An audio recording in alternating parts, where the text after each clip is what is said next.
Welcome back to the Blues Society's podcast. I am Paul Stadden, your host, and tonight we have yet another really cool jam. I already talked with Don Shepard of Cat Daddy, but I'm really pleased to welcome to the show Scott Bryan, a really cool guitarist, singer, all-around cool musician, guy who plays the blues jams a lot, a name you should recognize, and a name that I hope we keep seeing on the bill every single Monday. Welcome to the podcast, Scott. Thank you very much. Thank you for having me.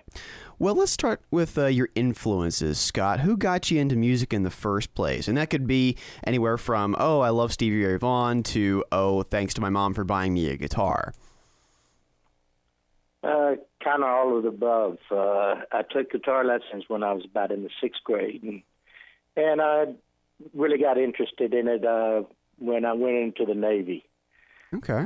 Back in probably 1975.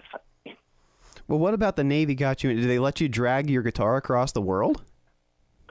Well, actually, I was on a ship and I couldn't put my guitar in my locker, so I bought a mandolin and started playing mandolin. Just practicality, necessity is the mother of invention. Very cool. Well, what got you into the blues, Scott? Well, the blues is kind of the root of all music, to tell you the truth. The way I feel about it is, it's influenced rock and roll. And I'm heavy into bluegrass music, and there's definitely blues and bluegrass music, and just about every form of music has some blues in it. Nice. Well, there's a question I try to ask usually at the end of the interview, but that's a nice segue that you just gave me right there. Do you think that blues is something that can cross over? I know there are a lot of people who are blues purists who say, no, it should be its own thing. And even then they say it should be stuck in a certain era, like Delta blues, Chicago electric blues, rock blues. I mean, is there room for all these different crossovers? Can the blues really mesh with everything else? Very much so. The way I look at it, blues is just a feeling of, you put your feelings in the music. And I do a couple of old traditional bluegrass tunes, but I change the key and slow it up, and I'd like an old song, Sitting on Top of the World. I'd do it.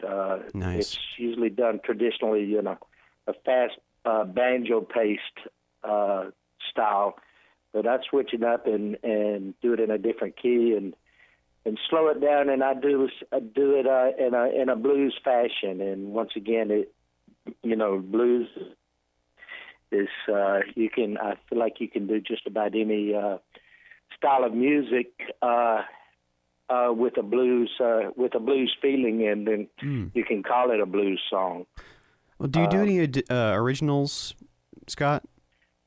No, I don't do a whole lot of originals myself. I leave that to the guys that can really write original music, and I'd rather hear a cover song and do it right rather than an original song and it not be worth a flip. And I know some really good songwriters. I'm not one of them. It's like fiddle playing. I know some really good fiddle players, and I'm not one of them. So I leave the songwriting to other people that really know what they're doing. But once again, it's, music is just a feeling. Fair enough. And it comes from your heart. Well, tell me about your gear, man. What's your main number one guitar that you like to drag out?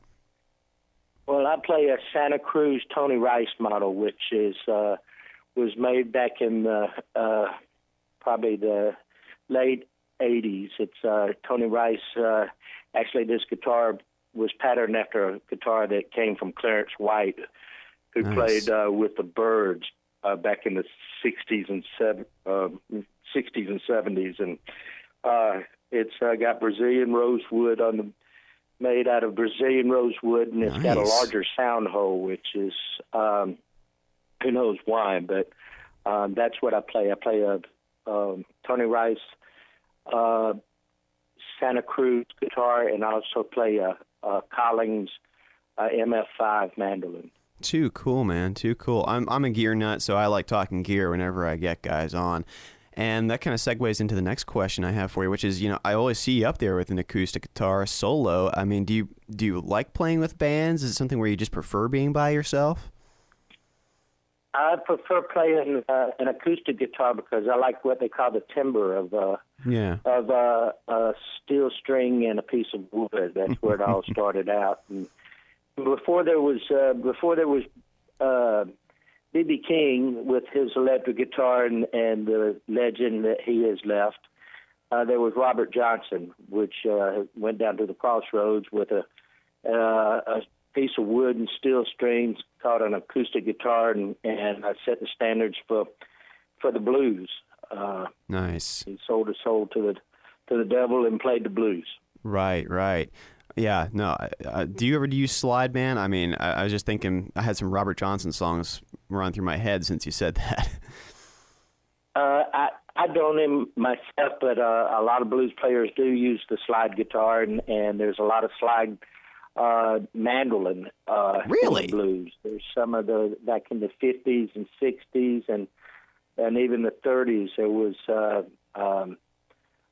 was a slide back in the 30s. A guy named Corker played the banjo, but he played it with a slide. Too cool. And he played the blues on the mandolin. This was back in the 30s. So, the slide has been around. Slide guitar has been around for a lot of years.